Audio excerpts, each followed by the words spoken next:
అందుకే మీరు ఒకటి బాగా గమనించండి, అన్నిటికన్నా చాలా గొప్ప దానం ఏది అంటే ధర్మమునకు సంబంధించినటువంటి విషయములను లోకమునందు ప్రచారము చేయుట. మీరు ఇవాళ అన్నం పెట్టారనుకోండి, సాయంకాలానికి జీర్ణం అయిపోతుంది, మళ్ళీ ఆకలేస్తుంది. ఓ కంటికి శస్త్రచికిత్స చేయిస్తే కొన్నాళ్ళకి మళ్ళీ రెండో కంటిలో మసక ఏర్పడి శస్త్రచికిత్సకు సిద్ధం అవుతుంది. ఇవాళ జ్వరానికి ఔషధం ఇప్పిస్తే రేపు మళ్ళీ ఔషధాన్ని కోరుకుంటుంది. మీరు ధర్మం గురించి ఒక్క ప్రసంగం చేస్తే అధర్మ మార్గంలో వెడదామనుకున్న వాడు కూడా మానేస్తే వాడి వలన బాధపడవలసిన కొన్ని వందల మంది దాని నుంచి తప్పుకుంటారు. పైగా విని ఆచరించిన వాళ్ళందరూ ఉద్ధరణ పొందుతారు. అందుకే ప్రవచనానికన్నా ధర్మ ప్రచారం కన్నా గొప్పది లోకంలో ఇంకొకటి లేదు. అది ఆత్మోద్ధరణ హేతు. అందుకు ఈ దేశంలో మహాత్ములు కూడా తమలో తాము రమించి ఆత్మానుభవాన్ని పొందగలిగిన యోగులు కూడా ఆ మౌనాన్ని విడిచిపెట్టి ప్రత్యేకంగా వచ్చి వాళ్ళకి మౌనం విడిచిపెట్టడం ఇష్టం కాకపోయినా మన కోసమని మాట్లాడతారు. అందుకే వాళ్ళు అనుగ్రహించి మాట్లాడారు కాబట్టి వాళ్ళు మాట్లాడితే ప్రవచనం చేశారు, ఉపన్యాసం చెప్పారు అనరు, అనుగ్రహ భాషణం చేశారంటే. ఎందుకని అంటే వాళ్ళు మాట్లాడక్కల, వాళ్ళు మౌనంలో ఒక్కటైపోయి అన్ని లోపలికి తీసుకుని రమిస్తారు. అలా రమించగలిగినటువంటి వాడు తన సౌఖ్యాన్ని పక్కన పెట్టి వచ్చి మాట్లాడుతున్నాడు. ఎందుకని? అయ్యో వీళ్ళు పాడైపోకూడదని మనకు ఉపదేశం చేస్తున్నాడు ఆయన.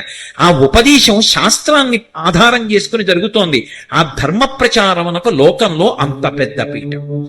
ధర్మ ప్రచారము కన్నా కూడా లోకులు, ప్రత్యేకించి నరులు మంచి మార్గంలో నడవడానికి కావలసినటువంటి మార్గము ఇంకొకటి ఉండదు.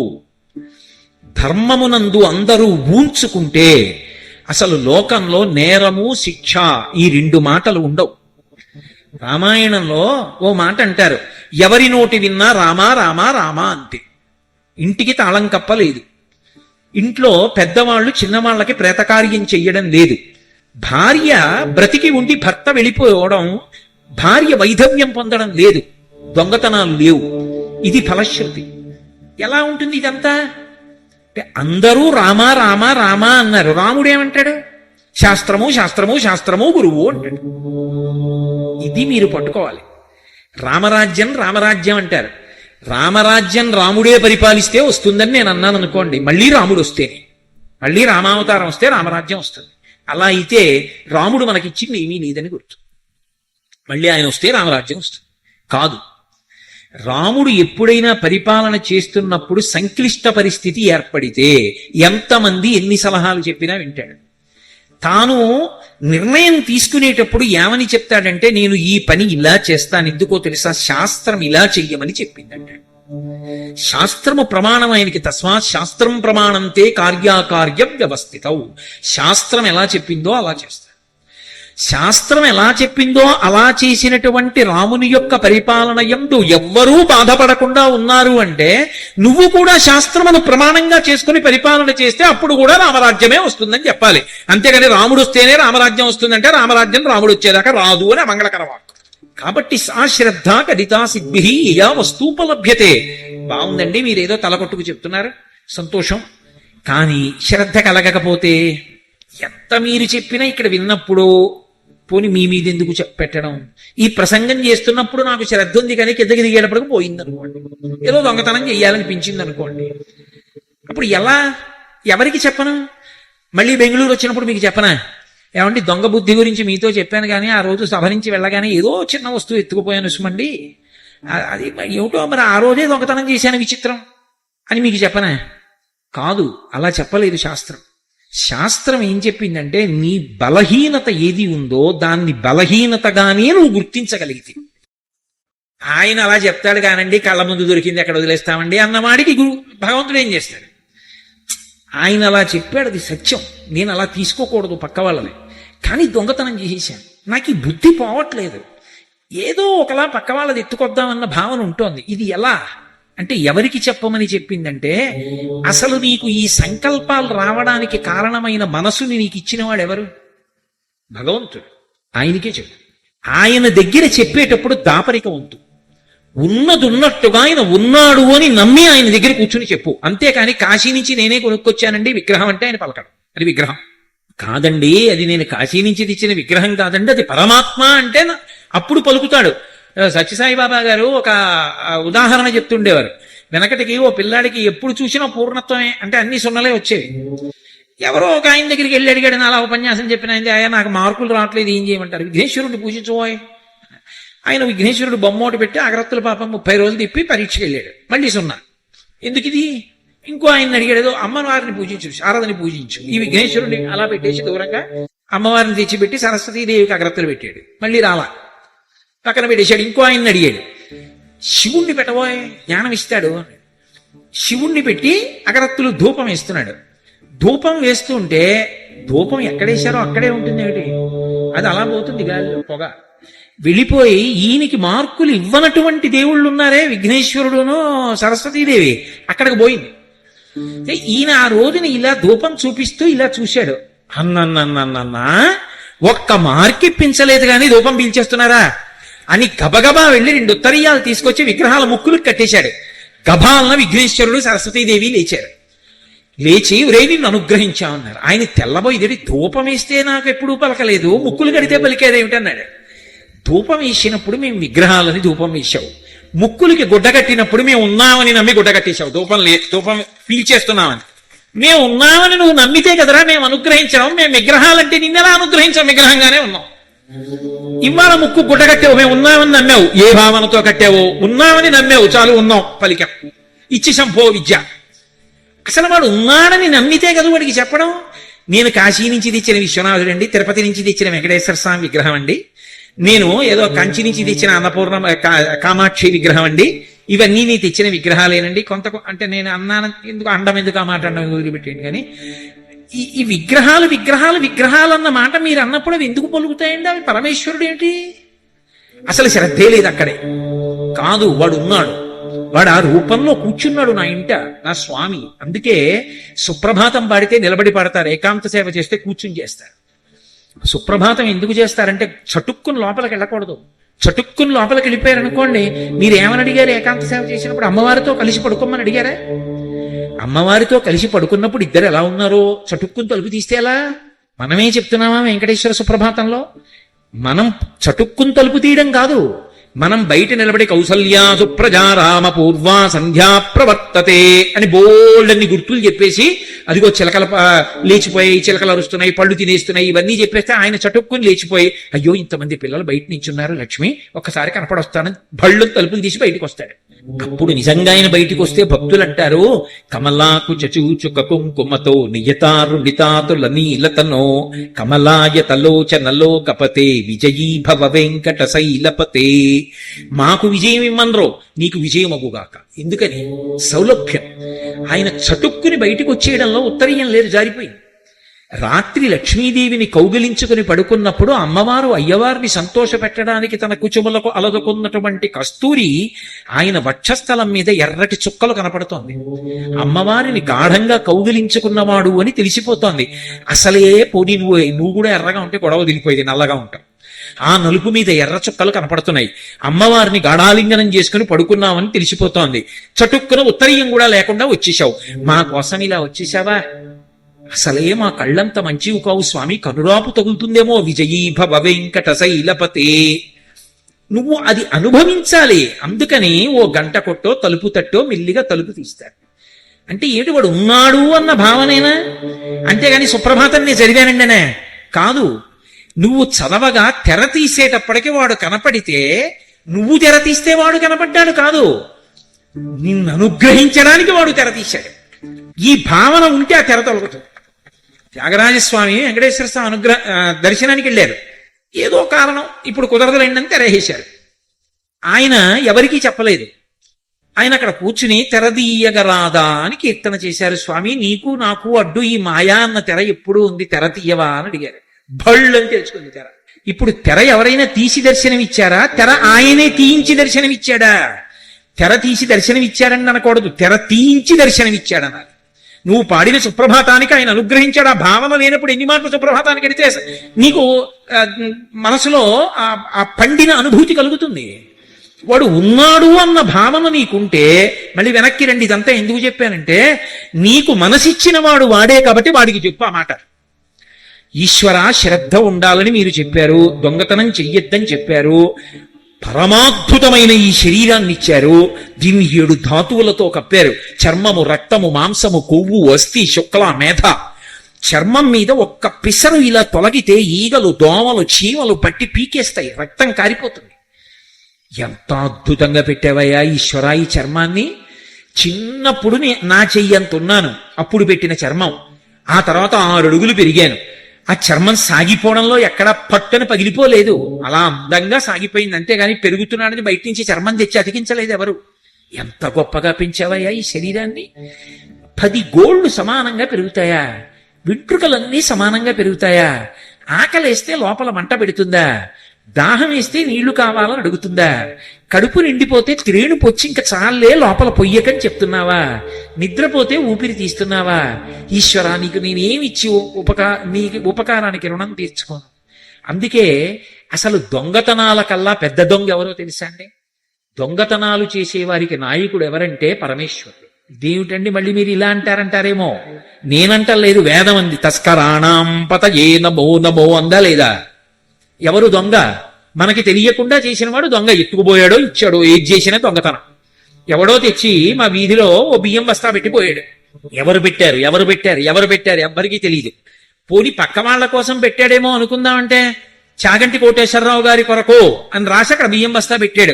అనుగ్రహించాడు ఈశ్వరుడు అండి. తాడేపల్లి రాఘవనారాయణ శాస్త్రి గారు తెల్లవారితే శారదా నవరాత్రులు బియ్యం గింజలేదు, ఏం చేయాలి? ఆయన కూర్చుని లలితామ్మవారి ముందు కూర్చుని ధ్యానం చేస్తున్నారు. రాత్రి ఎదురుగుండా రైస్ మిల్, మీరు ఇప్పటికీ వెళ్ళి చూడొచ్చు. ఎక్కడి నుంచో పెద్ద బండి వచ్చింది. తాడేపల్లి రాఘవనారాయణ శాస్త్రి గారి ఇల్లు ఎక్కడ? అదే ఇల్లు అన్నారు ఆ రైస్ మిల్లో. ఈ బండిలో బియ్యం, పప్పులు, ఉప్పులు, మిరపకాయలు, చింతపండు అన్ని పంపించారు. ఎవరు పంపించారు? ఎవరో పంపించారు లేవయా. ఏదో ఊళ్ళో ఉన్నారు. శారదా నవరాత్రులకి ఆయన నిర్వహించడానికి కావలసిన సంబారాలన్నీ ఇచ్చారు. తలుపేసింది, రేపు పొద్దున్న కాస్త ఇచ్చేయండి, మీ బండి దింపేస్తాను తొందరగా వెళ్ళిపోవాలని. ఇవి తాడేపల్లి రాఘవనారాయణ శాస్త్రి గారు శారదా నవరాత్రులు చేయడానికే ఇచ్చారు, ఆయన కోసం కాదు. ఆయనకంటే ఆయన పుచ్చుకోరు, అందుకే ఇచ్చారని చెప్పండి, రేపు ఇచ్చేసేయండి అని చెప్పి వెళ్ళిపోయాడు బండేసుకుని. ఎవరు పట్టుకొచ్చి ఇచ్చారు? తెలియదు. తెలియకుండా ఇచ్చిన దొంగే కదూ. ఆయన ఎవరో తెలియదు, ఎప్పుడు చెప్పడం. తెలియకుండా పట్టుకుపోయిన దొంగే కదూ. నాకు తెలియకుండా నాలో కూర్చుని నా ఊపిరి తీస్తున్నావా? అది తీసి విడిచిపెట్టబట్టే కదూ బాగున్నారా బాగున్నారా బాగున్నారా అని అడుగుతున్నారు. అది ఆగిపోయింది అనుకోండి, బాగున్నారా అని అడిగేదేవడిగా. కొత్త కర్రలు తెచ్చి కట్టేస్తారు కొత్త బట్టేసి. కానీ బాగున్నారా బాగున్నారా అంటే ఊపిరి తీస్తున్నాను కాబట్టి, అది నేను తీసేటట్టయితే నేనే ఊపిరి తీస్తున్నాను అనుకోండి, అప్పుడు ఊపిరి ఆగిపోయిన వాళ్ళందరూ అమాయకులే మరిచిపోయాడు ఊపిరి తీయడం. ఎందుకు ఊపిరి ఆగిపోతోంది అంటే తీస్తున్నవాడు వేరొకడు ఉన్నాడు, వాడు శాసనం చేశాడు ఇంకా తీయద్దని, ఆగిపోయిందంతే. వాడు లోపలుండి తీస్తున్నాడు. అదే శంకరాచార్యులు వారు అంటారు, యావత్ పవనో నివసతి దేహే తావత్ పృచ్యతి కుశలంగేహే గతవతి వాయో దేహాపాయే భార్యాభిభ్యతి తస్మిన్ కాయే. వాడు లోపల కూర్చుని నాకు తెలియకుండా అన్ని చేసేస్తున్నాడు. నేను తినేస్తే అహం వైశ్వానరో భూత్వా ప్రాణినాం దేహమాశ్రిత ప్రాణాపాన సమాయుక్తం పచాన్యన్నం చతుర్విధం. అన్నిటినీ జీర్ణం చేసేస్తున్నాడు. ఊపిరి తీసేస్తున్నాడు, నెత్తురు కలిపేస్తున్నాడు, ఊపిరి ఒకే వేగంతో తీయిస్తున్నాడు. ఎక్కడున్నాడా వెంకటేశ్వర స్వామి వారంటే అన్నమాచార్యులు వారు చెప్పారు. ఆయన అన్నారు ఆనంద నిలయంలో ఉన్నాడండి, 6 అడుగుల విగ్రహం. ఆయన అనలేదు. ఆయన అన్నారు వడిబాయక తిరిగే ప్రాణబంధుడా. ఒక వేగం మారకుండా లోపలికి వెళ్ళి బయటకు వస్తున్న ఊపిరుందే, తీయడంలో కష్టం వచ్చేస్తే ఎగూపిరి, తీయలేకపోతుంటే దిగూపిరి. రెండూ ఆయాసమే. ఆయాసం లేకుండా నాతో ఊపిరి తీయించి ఊపిరి విడిచిపెడుతున్నవాడున్నాడే, వాడు నా ముక్కు చివర కూర్చున్న ప్రాణబంధుడు, వాడే వెంకటేశ్వరుడు. అది తత్వం. కాబట్టి ఇప్పుడు వాడు ఉన్నాడు అనేటటువంటి నమ్మకం, ఆ భావన, దానికి శరీరమే సాక్షి. అది శౌచ్యం. నిన్న మీతో నేను మనవి చేసింది. ఇప్పుడు ఆయన నా పూజామందిరంలో ఉన్నాడు, అవి విగ్రహములు కావు, నా తండ్రి. ఆయన అలా విరాజమానుడై ఉన్నాడు, ఉండి నన్ను అనుగ్రహిస్తున్నాడు. అందుకే మా ఇంట్లో కుర్చీలు ఉంటాయి, ఎవరైనా వస్తే కూర్చోడానికి. సింహాసనం ఒక్కటే ఉంది పూజ గదిలో. సింహాసనంలో మాత్రం ఎవరూ కూర్చోరు. ఎంత ఆత్మీయులు రానివ్వండి, సింహాసనంలో కూర్చోండి నేను కూర్చోబెట్టను. సింహాసనంలో కూర్చునేది నా ఇంటి పరిపాలకుడు, నా స్వామి కూర్చుంటాడు. ఆయన నాకు పరిపాలకుడు. నేనిక్కడ కూర్చుని ఉపన్యాసం చెప్తుంటే నాకు జ్ఞాపకం వచ్చేటట్టు చేస్తూ, నా చేత మాట్లాడిస్తూ, నా వాక్కుకి ఇటువంటి శక్తినిచ్చి, నాతో మాట్లాడించి, నా ఆరోగ్యాన్ని నిలబెట్టి, ఇక్కడికి వస్తే నాకు పట్టెడన్నం వేళ పట్టున దొరికేటట్టు చేసి, నా ఇంట నేను ఏ పార్వతీ పరమేశ్వరుల్ని కొలుస్తున్నానో ఆ పార్వతీ పరమేశ్వరులే ఇక్కడ శివకుమారు భార్యగా ఉన్నారు. ఉండి వేళ పట్టున నేను ఆలస్యంగా అన్నం తింటానేమో అని తొందరపడిపోయి పరిగెత్తి తీసుకొచ్చి ఆవిడ అన్నం పెడుతోంది. అయ్యో వీడు పై ఊరు ఎడుతున్నాడని నా తల్లి వెంటబడి అన్నం పెడుతోంది ఆ రూపంలో. పెట్టకపోతే ఈ ఉపన్యాసం ఎలా చెప్తాను? కాబట్టి వాళ్ళు పరిపాలకులు నన్ను ఎప్పుడు నా యోగక్షేమాలు చూస్తూ ఉంటారు. వాళ్ళిద్దరూ వాళ్ళు ఉన్నారన్న నమ్మకం నాకుంటే, స్వామి నాకు ఈ దొంగ బుద్ధి పోవట్లేదయా, మళ్ళీ వెనక్కి రండి, నాకు ఈ దొంగ బుద్ధి పోవట్లేదు, నువ్వు ఇచ్చావు మనస్సు, నువ్వు ఇచ్చావు బుద్ధి, నువ్వు ఇచ్చావు శాస్త్రం, నువ్వు ఇచ్చావు గురువుని, కానీ పూనిక కలగట్లా, ఏదో దొంగతనం చేయాలనిపిస్తుంది, ఏమిటో ఈ పిచ్చి నాకు అర్థం కాదు, తెలుసు అది చేస్తే పాడైపోతానని, కానీ చేయకుండా ఉండలేకపోతున్నాను. ఈశ్వర నాకు ఈ దొంగ బుద్ధి పోగొట్టవయ్యా అని మనసు విప్పి వాడితో మాట్లాడాలి. అలా మాట్లాడితే మీ బలహీనతని వాడికి చెప్తే శరణాగతి చేశారంట. అది శరణాగతి. నయ్యితి నయ్యితి నయ్యితి అన్న సాధనా మార్గం ఎక్కడికి వెడుతుందో శరణాగతి మార్గం అక్కడికే వెడుతుంది. అందుకే శరణాగతి అంత తేలిక కాదు. ఈశ్వరుడితో బలహీనత చెప్తారు, చెప్తే శరణాగతి అవుతుంది. అందుకే చూడండి, ధూర్జటి చెప్తాడు పరమశివుడితోటి, తమకంబొప్ప పరంగనాజనుల పరద్రవ్యంబులం మృత్యులింగ మహోద్యోగము చేయునెం మనము, దానిం బట్టి వైరగ్య పాశంబులం చుట్టి బిగించి నీ చరణస్తంభంబునం కట్టివైచి ముదంబెన్నడు కల్గజెయ్యగదవో శ్రీకాళహస్తీశ్వర అన్నాడు. దొంగతనం మీదే మాట్లాడాడు. ఈశ్వర నా మనసు ఒక పెద్ద దొంగ, నువ్వు పరిపాలకుడు. ఇందాక ఓ మాట అన్నాను కదా, ఆయన దొంగ అన్నాను కదూ. ఆయన దొంగ అని ఎందుకన్నానంటే తెలియకుండా ఉపకారం చేస్తున్నాడు కదూ. ఇన్ని ఉపకారాలు చేస్తున్న వాడిని చూడాలనిపించదండి? ఎవడో జీవితంలో ఏమండి మీకు పాపం రైల్లో పెడితే అలిసిపోతారని విమానం టికెట్ పంపించారండి, దీని మీద ఎవరు పంపించారండి అంటే, ఎవరో బెంగళూరులో ఫలానా ఆయన రైల్లో రావద్దని చెప్పండి, విమానంలో రమ్మనండి అని టికెట్ పంపించారండి అన్నారు అనుకోండి. నేను బెంగళూరు రాగానే ఏమంటాను, ఎవరండి అంత ప్రేమగా నాకు ఆ టికెట్ పంపించారు, ఎవరండి ఆయన? ఈయనేనండి అంటే పరమ ప్రేమతో, అయ్యా ఎంత ప్రేమ మీకు నా మీద అని అంటానా? అన్నా. ఒక్క ఉపకారానికి ఆయన్ని చూస్తే నేను అంత సంతోషపడిపోతే, ఇన్ని ఉపకారాలు నిరంతరం చేస్తున్న భగవంతుడు కనపడకుండా ఉంటే దొంగలా, కనపడాలని నేను కోరుకుని పరిగెడితే తప్పుందా? వాడు ఎక్కడ దొరుకుతాడు? ఇక్కడ దొరకడు. పైన ఎక్కడ దొరుకుతాడు? ఇక పారిపోవడానికి అవకాశం లేకపోతే దొరుకుతాడు. నేను పరిగెడితే వాడు కనపడకుండా పరిగెడితే పరిగెత్తి ఎక్కడికెళ్ళి దాక్కోవాలి? ఏది కనపడితే అందులో దూరిపోతాడు. కాబట్టి ఆయన ఏం చేశాడు? గర్భాలయంలోకి దూరిపోయాడు. గర్భాలయానికి వెనక తలుపు ఉండదు. నేను వచ్చేసాడు. ఇప్పుడు ఆయన ఎక్కడికి పోతాడు? అలా నిల్చున్నాడు. ఇప్పుడు నేనన్నాను, దొంగ ఇన్ని ఉపకారాలు చేసి చూడాలనుకుంటే ఇక్కడ దొరికావా నాకు? గులు తిరిగిన దొంగ గూ వాడు గుడిలోనే దాగేనే గూ. అది అన్నమయ్య అంటే ఎంత హర్షం! అబ్బా, ఇన్ని ఉపకారాలు చేస్తున్నవాడు ఇదిగో ఇక్కడ దొరికాడు. వీడు కనపడ్డం, జీర్ణం చేస్తున్నాడు, ఊపిరి తీయిస్తున్నాడు, శక్తిని ఇస్తున్నాడు, మాట్లాడిస్తున్నాడు, కవిత్వం చేయిస్తున్నాడు, బిడ్డల్నిచ్చాడు, ఉద్యోగం ఇచ్చాడు, డబ్బు ఇచ్చాడు, కనపడడే? ఇన్నాళ్ళకి కనపడ్డావయ్యా. ఎంత ఆనంద పారవస్యంతో కన్నుల వెంట నీళ్లు కారిపోతాయి. తస్కరాణం పతజే నమో నమో అంది యజుర్వేదం. అందుకే అటువంటి పరమేశ్వరుడు నీ ఎదురుగుండా ఉండగా వాడికి చెప్పు నీ మనసుని సంస్కరించమని.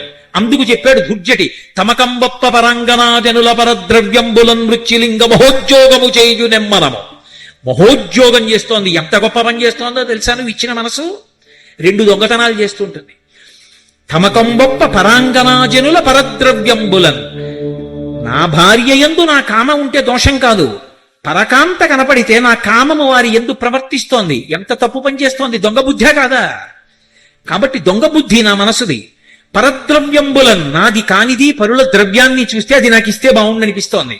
దొంగ బుద్ధే కాదా? వాడు ఇవ్వకపోతే పట్టుకొచ్చేద్దాం అంటోంది, ఎలాగో అలా మోసగించి తెద్దామంటోంది. దొంగ బుద్ధే కాదా? పరాంగనా పరద్రవ్యంబులం మృత్యులింగ మహోద్యోగము చేయునెం మనము. నా మనసు ఇన్ని దొంగతనాలు చేస్తోంది. చెప్పేశానుగా దొంగతనం అని. దొంగని పట్టుకొచ్చి నీకు అప్పచెప్పానుగా. నువ్వు రాజువి, రాజశేఖరుడివి, నువ్వు చంద్రుణ్ణి ధరించిన వాడివి. శివ నువ్వేం చెయ్యాలి? దొంగని పట్టుకెళ్ళి ప్రభువుకు అప్పచెప్తే స్తంభానికి కట్టేస్తాడు. కట్టేయి నా మనసుని. బయట స్తంభాలకొద్దు, నీ చరణ స్తంభంబునన్ కట్టి వైచి నీ కాళ్ళు అన్న స్తంభాలకి కట్టేయి మనసుని. నీ చరణ స్తంభంబునన్ కట్టి వేస్తే ఈ దొంగ బుద్ధి పోతుంది. ముదంబెన్నడు కల్గజేయగదవో, నీ పాదాలు పట్టుకుంటే ఆ దొంగ బుద్ధి పోయి మనసుకి కలగవలసిన సంతోషం కలుగుతుంది. ముదంబెన్నడు కల్గజేయగదవో శ్రీకాళహస్తీశ్వర. ఎవరికి చెప్పాడు ఇప్పుడు దుర్జటి? ఊళ్ళో వాళ్ళకి చెప్పలేదు, కాళహస్తీశ్వరుడికి చెప్పాడు. దాపరికం లేకుండా చెప్పాడు. కాళహస్తీశ్వర శతకం ఏమి శతకం అంటే నిజంగా, రోషీరో యదు కామినీ జనుల తారుణ్యోరు సౌఖ్యంబులన్ బాసీ బాజద పుత్ర మిత్రధన సంపద్భ్రాంతి వంచాలతల్ కోశీకోయదు నామనంబకట నీకున్ ప్రీతిగా సత్క్రియలు చేసి చేయదు. దీని తుళ్ళన చవే శ్రీ కాళహస్తీశ్వర. కాసేపు మంచి బుద్ధి పొందినట్టుగా ఉంటుంది. ఆ ఏమిటి సౌఖ్యాలు, ఏమిటి స్త్రీ సౌఖ్యం, ఎన్ని మాటలు అనుభవించాను, ఏడే పిచ్చి అంటుంది. మళ్ళీ సిద్ధం. రోషీరోయదు కామినీ జనుల తారుణ్యోరు సౌఖ్యంబులం బాసీబాయత పుత్రమిత్రధన సంపద్భ్రాంతి మంచాల తల్కోచీకోయత. ఏం బిడ్డలంటుంది, మళ్ళీ తాపత్రం. ఏం డబ్బు అంటుంది, మళ్ళీ దొంగతనం కోసం సిద్ధం. ఏమిటయా ఈ మనసుని నేను అణచలేకపోతున్నాను, కాసేపు బాగుంటుంది, కాసేపు పాడైపోతుంది, ఎప్పుడు నన్ను ముంచేస్తుందో తెలియట్లేదు. కాబట్టి దీని తుళ్ళనచవే శ్రీకాళహస్తీశ్వర, దీని తుళ్ళు, దీని అల్లరి అణిచి ఇచ్చినవాడి నువ్వు కాబట్టి నీ మాట వింటుంది, తొక్కిపెట్టు. ఇంకా దూర్జటి నా మనసుని నువ్వు కట్టన్నాడు. అసలు శంకరాచార్యులు వారు శివానంద లహరిలో చేసిన శ్లోకం పరమాద్భుతం. మా గురువు గారు అస్తమానం నాతో చెప్పుకు మురిసిపోతూ ఉంటారు. ఒరేయ్, ఈ శ్లోకం భారతీ తీర్థ మహాస్వామి వారి దగ్గర చదివానురా, చదివితే ఇలా అన్నారా అంటే తప్పు చెప్పానేమో అని అనుకుని ఆగిపోయాను. ఆయన మళ్ళీ పిలిచి చెప్పమన్నారా, ఈ శ్లోకం మళ్ళీ గట్టిగా చెప్పాను. ఆయన పొంగిపోయి ఓ లోపల నుంచి శృంగేరి ఉత్తరీయం తెప్పించి నాకు కప్పించారా అని ఆయన ఇంటి గురించి కూడా అంత తాపత్రయపడరు. ఆ ఉత్తరీయం మాత్రం దాచుకుని అప్పుడప్పుడు చూపించి కళ్ళమ్మ నీళ్లు పెట్టి. అందుకే మీరు ఒకటి బాగా గమనించండి, అన్నిటికన్నా చాలా గొప్ప దానం ఏది అంటే ధర్మమునకు సంబంధించినటువంటి విషయములను లోకమునందు ప్రచారము చేయుట. మీరు ఇవాళ అన్నం పెట్టారనుకోండి, సాయంకాలానికి జీర్ణమైపోతుంది, మళ్ళీ ఆకలిస్తుంది. ఓ కంటికి శస్త్రచికిత్స చేయిస్తే కొన్నాళ్ళకి మళ్ళీ రెండో కంటిలో మస్క ఏర్పడి శస్త్రచికిత్సకు సిద్ధం అవుతుంది. ఇవాళ జ్వరానికి ఔషధం ఇప్పిస్తే రేపు మళ్ళీ ఔషధాన్ని కోరుకుంటుంది. మీరు ధర్మం గురించి ఒక్క ప్రసంగం చేస్తే అధర్మ మార్గంలో వెడదామనుకున్నవాడు కూడా మానేస్తే వాడి వలన బాధపడవలసిన కొన్ని వందల మంది దాని నుంచి తప్పుకుంటారు. పైగా విని ఆచరించిన వాళ్ళందరూ ఉద్ధరణ పొందుతారు. అందుకే ప్రవచనానికన్నా ధర్మ ప్రచారం కన్నా గొప్పది లోకంలో ఇంకొకటి లేదు. అది ఆత్మోద్ధరణ హేతు.